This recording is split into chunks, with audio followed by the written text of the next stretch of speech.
ಸರ್ಕಾರ ಒಕ್ಕೂಟ ಸರ್ಕಾರ ತರಲಿಕ್ಕೆ ಹೊರಟಿದೆ ಅಥವಾ ತಂದಿದೆ, ಆಕ್ಟ್ ಅನ್ನ ಮಾಡಿದೆ, ಇದು ಸಂವಿಧಾನಕ್ಕೆ ವಿರುದ್ಧವಾಗಿರುವಂತಹ ಒಂದು ಕಾನೂನು, ಒಕ್ಕೂಟ ವ್ಯವಸ್ಥೆಗೆ ವಿರುದ್ಧವಾಗಿರುವಂತಹ ಕಾನೂನು. ಈ ಹೊಸ ತಿದ್ದುಪಡಿ ಏನಿದೆ ಇದು ಇಡೀ ದೇಶದಲ್ಲಿ ಒಂದು ಗಲಭೆಗಳು ಸೃಷ್ಟಿ ಮಾಡುವಂತ ಸಾಧ್ಯತೆಗಳಿದೆ. ಅಂದ್ರೆ ನಮ್ಮ ರೈಟ್ಸ್ ಇದೆ, ರಿಲಿಜಿಯನ್, ರೈಟ್ಸ್ ಟು ರಿಲಿಜಿಯನ್ ಅಂತ.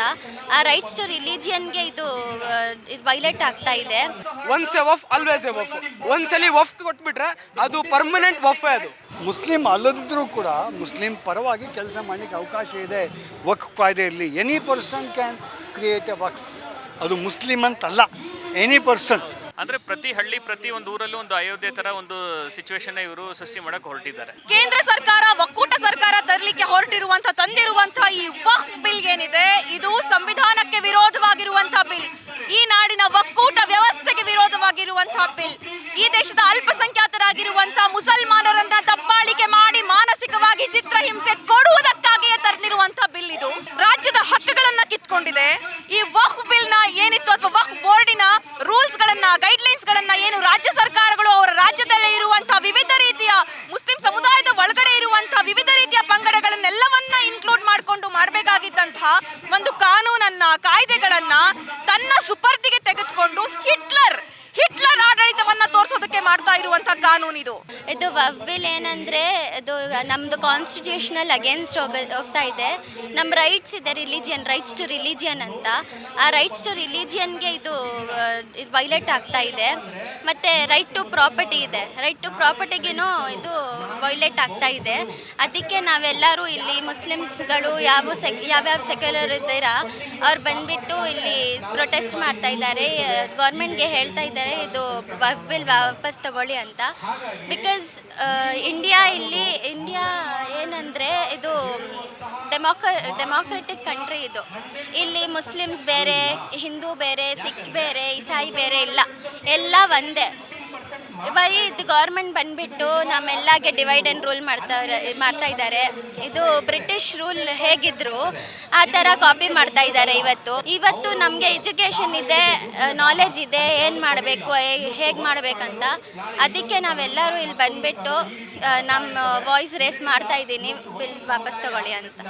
ಈ ದೇಶದ ಮುಸ್ಲಿಮರನ್ನು ಎರಡನೇ ದರ್ಜೆ ಪ್ರಜೆಗಳನ್ನಾಗಿ ಮಾಡುವಂಥ ಒಂದು ಪ್ರಯತ್ನ.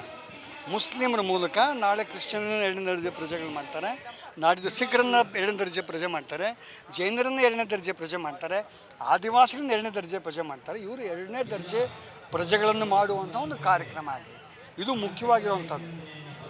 ಎರಡನೇದಾಗಿ ಈ ಸಂವಿಧಾನವನ್ನು ಯಾವ ರೀತಿ ನಾಶ ಮಾಡಲಿಕ್ಕೆ ಸಾಧ್ಯ ಅಂತ, ಈ ಹಕ್ಕುಗಳನ್ನು ಕೊಟ್ಟಿದ್ದ ಸಂವಿಧಾನದ ಮೂಲಭೂತ ಹಕ್ಕುಗಳನ್ನು ಯಾವ ರೀತಿ ನಾಶ ಮಾಡಲಿಕ್ಕೆ ಸಾಧ್ಯ ಅಂತ, ಇದೊಂದು ವಕ್ಫ್ ಕಾಯ್ದೆ ಅನ್ನುವಂಥದ್ದು ಆ ಒಂದು ಪ್ರಯತ್ನದಲ್ಲಿ ಒಂದು ಭಾಗವಾಗಿ.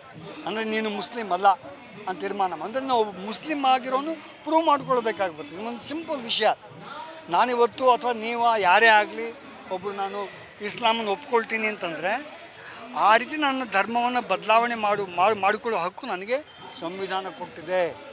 ನಾನು ಇನ್ನೊಂದು ಧರ್ಮದಲ್ಲಿ ಹೋಗ್ಲಿಕ್ಕೆ ಅವಕಾಶ ಮಾಡಿಕೊಟ್ಟಿದೆ. ಆವಾಗ ಇಲ್ಲ ನಿಂಗೆ 5 ವರ್ಷದ ತನಕ ನೀನು ವೆಯ್ಟಿಂಗ್ ಪೀರಿಯಡ್ ಅಂಥೇಳಿ ಇವನು ಯಾರು ತಲೆ ಮಾಸಿದವನು. ನಾನು 5 ವರ್ಷ ಮುಸ್ಲಿಮ್ ಅಲ್ಲ ಅಂತಾನೆ 5 ವರ್ಷದ ಮೇಲೆ ಮೆಚ್ಯೂರಿಟಿ ವ್ಯಾಲ್ಯೂ ಇದು ಇನ್ಶೂರೆನ್ಸ್ ಪಾಲಿಸಿಯೇ ಇದು.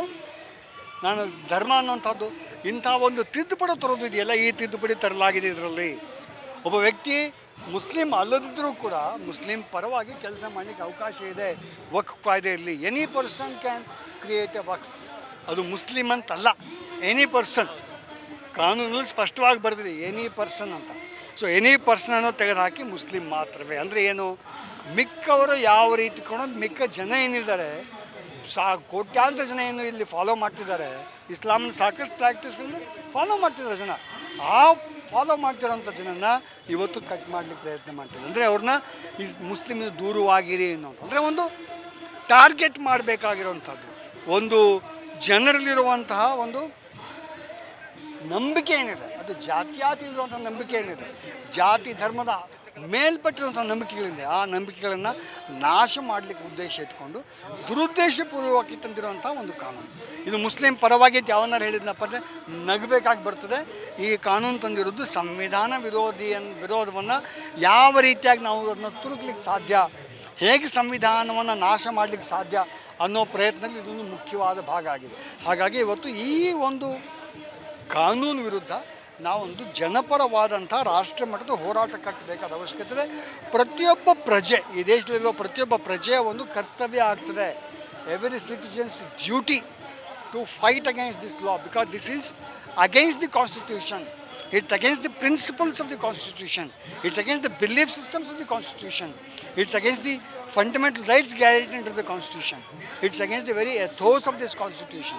ಇವತ್ತು ಸುಪ್ರೀಂ ಕೋರ್ಟ್ ಆಗಲಿ ಯಾವುದೇ ಆಗಲಿ ಸೆಕ್ಯುಲರ್ ಎಥೋಸ್ ಸಂಬಂಧಪಟ್ಟಂತೆ ಕೋಟ್ಯಾಂತರ ಜಜ್ಮೆಂಟ್ಗಳು ಕೊಟ್ಟಿದ್ದಾರೆ. ಆ ಎಲ್ಲ ಜಜ್ಮೆಂಟ್ಗಳು ಕೂಡ ಸ್ಪಷ್ಟವಾಗಿದೆ. ಅಂದರೆ ಒಂದು ಸೆಕ್ಯುಲರ್ ನೇಚರ್ ಏನಿದೆ ಅದನ್ನು ಉಳಿಸ್ಕೊಂಡು ಹೋಗಬೇಕಾಗಿರೋವಂಥದ್ದು, ಬೆಳೆಸ್ಕೊಂಡು ಹೋಗಬೇಕಾಗಿರೋಂಥದ್ದು. ಇದು ಆ ಒಂದು ಸೆಕ್ಯುಲರ್ ಕನ್ಸ್ಟ್ರಕ್ಟನ್ನು ಕತ್ತರಿಸಲಿಕ್ಕೆ, ನಾಶ ಮಾಡಲಿಕ್ಕಾಗಿರುವಂಥ ಪ್ರಯತ್ನ ಆಗಿದೆ. ಹಾಗಾಗಿ ಈ ಕಾನೂನು ಹೋಗಲೇಬೇಕಾಗುತ್ತೆ. ಬೇಡದೇ ಇರೋಂಥ ಗಲಭೆಗಳು ಏನವರು ಅಯೋಧ್ಯೆಯಲ್ಲಿ ಬಾಬ್ರಿ ಮಸೀದ್ ಸುತ್ತಲೂ ಶುರು ಮಾಡಿದ್ರು, ಅದನ್ನು ಈಗ ಪ್ರತಿ ಹಳ್ಳಿ ಪ್ರತಿ ಊರಲ್ಲೂ ಆ ರೀತಿ ಮಾಡ್ಬೋದು. ಯಾಕೆ ಒಂದು ಸಿಂಪಲಾಗಿ ಹೇಳ್ತೀನಿ, ಮುಂಚೆ ವಕ್ಫ್ ಬೈ ಯೂಸರ್ ಅಂತ ಇರ್ತಾ ಇತ್ತು.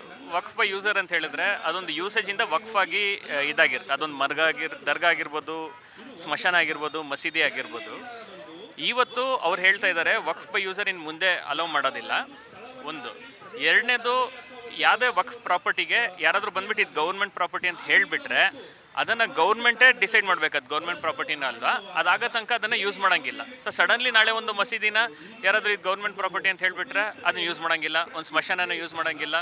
ಅಂದರೆ ಪ್ರತಿ ಹಳ್ಳಿ ಪ್ರತಿ ಒಂದು ಊರಲ್ಲೂ ಒಂದು ಅಯೋಧ್ಯೆ ಥರ ಒಂದು ಸಿಚುವೇಶನ್ನ ಇವರು ಸೃಷ್ಟಿ ಮಾಡೋಕ್ಕೆ ಹೊರಟಿದ್ದಾರೆ. ಮತ್ತು ಇದರಿಂದ ಯಾವ ಕರಪ್ಷನು ಸಹ ತಡೆಯೋದಿಲ್ಲ. ಮತ್ತು ಇದರಲ್ಲಿ ಮುಸ್ಲಿಮ್ಸ್ಗೆ ಅವ್ರು ಕಂಟ್ರೋಲ್ ತೆಗೆದುಬಿಟ್ಟಿದ್ದಾರೆ. ಸಂವಿಧಾನದ ಆರ್ಟಿಕಲ್ 25, 26 ವಿರುದ್ಧವಾಗಿದೆ, ಸಂವಿಧಾನದ ಆರ್ಟಿಕಲ್ 14 ವಿರುದ್ಧವಾಗಿದೆ. ನಾವು ಆರ್ಟಿಕಲ್ ಹೋಲ್ 25, 26, 27 ಎಲ್ಲ ನೀವು ನೋಡಿದ್ರೆ ಮೈನಾರಿಟೀಸ್ಗೆ ಅವ್ರ ಇನ್ಸ್ಟಿಟ್ಯೂಷನ್ಸ್ ಅವ್ರಿಗೆ ಮ್ಯಾನೇಜ್ ಮಾಡೋಕ್ಕೆ ಕೊಡಬೇಕು ಅಂತ ಹೇಳಬೇಕು. ಆದರೆ ಇವ್ರು ತಂದಿರೋ ಅಮೆಂಡ್ಮೆಂಟಲ್ಲಿ ವಕ್ಫ್ ಬೋರ್ಡ್ಸಲ್ಲಿ ಫಾರ್ ಎಕ್ಸಾಂಪಲ್ 11 ಮೆಂಬರ್ಸಲ್ಲಿ 4 ಮೆಂಬರ್ಸ್ ಮಾತ್ರ ಮುಸ್ಲಿಮ್ ಇರಬೇಕು ಅಂತ ಮ್ಯಾಂಡೇಟ್ರಿ ಇದೆ. ಮಿಕ್ಕಿರೋರು ಮುಸ್ಲಿಮ್ ಆಗಿರ್ಬೋದು, ನಾನ್ ಮುಸ್ಲಿಮ್ ಆಗಿದ್ರೆ ಮತ್ತೆ ಹೆಂಗೆ ಮುಸ್ಲಿಮ್ ಕಮ್ಯುನಿಟಿ ಕಂಟ್ರೋಲ್ ಕೊಟ್ಟಂಗಾಯಿತು, ಮೈನಾರಿಟಿ ಆಗಿಬಿಡ್ತಾರಲ್ಲ ಅಲ್ಲಿ. ಸೊ ಹಾಗಾಗಿ ಈ ಒಂದು ಇಡೀ ವಕ್ಫ್ ಮಸೂದೆ ಸಂವಿಧಾನದ ವಿರುದ್ಧವಾಗಿದೆ. ಮತ್ತು ಇದು ಬೇಡದೇ ಇರೋಂಥ ಗಲಭೆಗಳು ಸೃಷ್ಟಿ ಮಾಡೋಕ್ಕೆ ಹೊರಟಿದೆ. ಮತ್ತು ಇದು ಹಿಂದೂಗಳಿಗೂ ಮುಸ್ಲಿಮ್ಗಳಿಗೂ ಯಾರಿಗೂ ಸಹ ಇದರಿಂದ ಅನುಕೂಲ ಇಲ್ಲ, ಸಂಘ ಪರಿವಾರಕ್ಕೆ ಬಿಟ್ಟು. ಆರ್ಟಿಕಲ್ 29 ಏನು ಹೇಳುತ್ತೆ ಅಂತ ಎಲ್ಲರೂ ಗೊತ್ತಿರುವಂಥ ಸಂಗತಿ. ಸಂವಿಧಾನವನ್ನು ಪಾಠ ಮಾಡೋ ಅವಶ್ಯಕತೆ ಇಲ್ಲ. ಸಂವಿಧಾನದಲ್ಲಿರುವಂಥ ನಮ್ಮ ಆರ್ಟಿಕಲ್ 25, 26 + 29ಗಳಲ್ಲಿ ಏನೇನು ನಮಗೆ ಫಂಡಮೆಂಟಲ್ ರೈಟ್ಸ್ಗಳಿದೆ, ಆ ರೈಟ್ಸ್ನ ಡೈರೆಕ್ಟ್ ಅಟ್ರಾಕ್ಟ್ ಮಾಡುತ್ತೆ, ಆ ಡೈರೆಕ್ಟ್ ವೈಲೇಟ್ ಮಾಡುತ್ತೆ ಈ ಬಿಲ್ಲು. ಮತ್ತು ಇವಾಗ ಯಾರಾದರೂ ಸುಪ್ರೀಂ ಕೋರ್ಟ್ದು ಒಂದು ಬೆಸ್ಟ್ ಎಕ್ಸಾಂಪಲ್ ಇದೆ, ಜಜ್ಮೆಂಟ್ ಇದೆ, once A Waqf always A Waqf.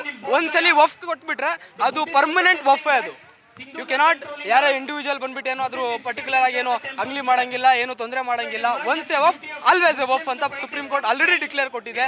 ಇವಾಗ ನಮ್ಮ ಈ ಕೇಂದ್ರ ಸರ್ಕಾರ ಏನು ಮಾಡಿದೆ, ಎಲ್ಲರೂ ಇಲ್ಲಿ ಬೇರೆ ಒಂದೊಂದು ಯಾರಾದರೂ ಒಬ್ಬರು ನಾನ್ ಮುಸ್ಲಿಮ್ ಕನ್ವರ್ಟ್ ಆಗಿ 5 ವರ್ಷ ಆದ ನಂತರ ವಫ್ ಮಾಡಬೇಕು. ಇನ್ನು ಬೇರೆ ಬೇರೆ ಕಂಡೀಷನ್ಸ್ಗಳಿದೆ. ತಹಸೀಲ್ದಾರ್ಗಳು ಬಂದ್ಬಿಟ್ಟು ಒಂದು ಈ ಮಸೀದು ವಫ್ ಹೆಸರಲ್ಲಿಲ್ಲ, ರಿಜಿಸ್ಟರ್ ಆಗಿಲ್ಲ ಅಂತ ಹೇಳಿ ಸಣ್ಣ ಆ ಮಸೀದಿನ ಗೌರ್ಮೆಂಟ್ ಅಂಡರಲ್ಲಿ ತಗೊಂಡು ಎಲ್ಲ ಮಸೀದಿನ ಡೆಮಾಲಿಷನ್ ಮಾಡಿರುವಂಥ ಸಂಗತಿಗಳಾಗಿರ್ಬೋದು, ಎಲ್ಲ ನಾವು UP ಉತ್ತರ ಪ್ರದೇಶದಲ್ಲಿ ನೋಡಿರುವಂಥ ಸಂಗತಿ. ಇವಾಗ ಈ ಆ್ಯಕ್ಟ್ ಬಂದ್ಬಿಟ್ಟು ವೆರಿ ಪರ್ಟಿಕ್ಯುಲರ್ ಆಗಿ ಮುಸ್ಲಿಂ ಕಮ್ಯುನಿಟಿಗಲ್ಲ, ಇಡೀ ದೇಶದಲ್ಲಿರುವಂತಹ ಎಲ್ಲ ಕಾನ್ಸ್ಟಿಟ್ಯೂಷನಲ್ ಫಂಡಮೆಂಟಲ್ ರೈಟ್ಸ್ನ ಡೈರೆಕ್ಟ್ ಅಟ್ರಾಕ್ಟ್ ಮಾಡುತ್ತೆ, ಡೈರೆಕ್ಟ್ ವೈಲೇಟ್ ಮಾಡುತ್ತೆ. ಇಲ್ಲೆಲ್ಲ ಆ್ಯಕ್ಚುಲಿ ಮುಸಲ್ಮಾನ್ ಅಂತ ಅವರು ಟ್ಯಾಗ್ ಇಟ್ಕೊಂಡಿರೋದು. ಮೇನ್ ಅವ್ರದ್ದು ಇಂಟೆನ್ಷನ್ ಇದೆ ಡೆವಲಪ್ಮೆಂಟ್ ಮಾಡೋದಿಲ್ಲ, ಬರೀ ರಾಜಕೀಯ ಮಾಡಬೇಕು, ಅವ್ರು ರಾಜಕೀಯ ಮಾಡಬೇಕು, ಅವ್ರು ರೋಟಿ ಮಾಡಬೇಕಂತ. ಇದು ಆ್ಯಕ್ಚುಲಿ ಮೈನಾರಿಟಿ ಮೇಲೆ ಎಲ್ಲ ಅಟ್ಯಾಕ್ ಆಗ್ತಾ ಇರೋದು. ಸುಮ್ಮನೆ ಇದು ಒಂದು ವೋಟ್ ಬ್ಯಾಂಕ್ ತಗೊಳ್ಳೋಕ್ಕೆ, ಎಲ್ಲ ನಮ್ಮ ಬ್ರದರ್ಸು ನಾನ್ ಮುಸ್ಲಿಮ್ಸ್ಗೆಲ್ಲ ಎಜುಕೇಟೆಡ್ ಅವ್ರಿಗೆ ಎಲ್ಲ ಮೈಂಡ್ ವಾಶ್ ಮಾಡೋಕ್ಕೆ ಸುಮ್ಮನೆ ಮುಸ್ಲಿಮ್ ಬ್ಯಾನ್ ಮಾಡಿ ಮುಸ್ಲಿಮ್ ಲೇಬಲ್ ಹಾಕ್ಬಿಟ್ಟು ಅವರು ಇದು ಮಾಡ್ತಾಯಿದ್ದಾರೆ.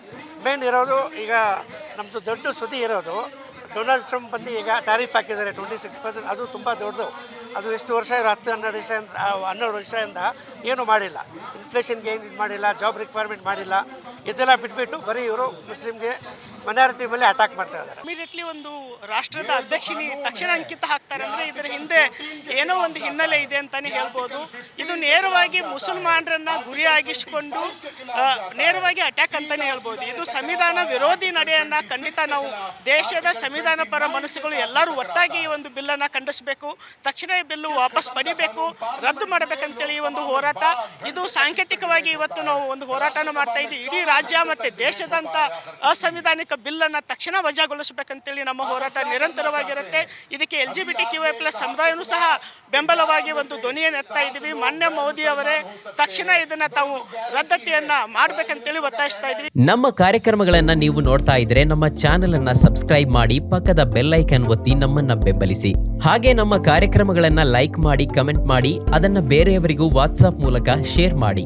ನೀವು ಹೀಗೆ ಮಾಡಿದಾಗ ನಮ್ಮ ಚಾನೆಲ್ ಇನ್ನಷ್ಟು ಮತ್ತಷ್ಟು ಜನರಿಗೆ ತಲುಪಲು ನೀವು ನಮ್ಮೊಂದಿಗೆ ಸಹಕರಿಸಿದ ಹಾಗಾಗುತ್ತೆ. ಇದು ನೀವು ಯಾವುದೇ ಖರ್ಚಿಲ್ಲದೆ ಕೆಲವೇ ಸೆಕೆಂಡುಗಳಲ್ಲಿ ನೀಡಬಹುದಾದ ಸಹಕಾರ. ಧನ್ಯವಾದಗಳು.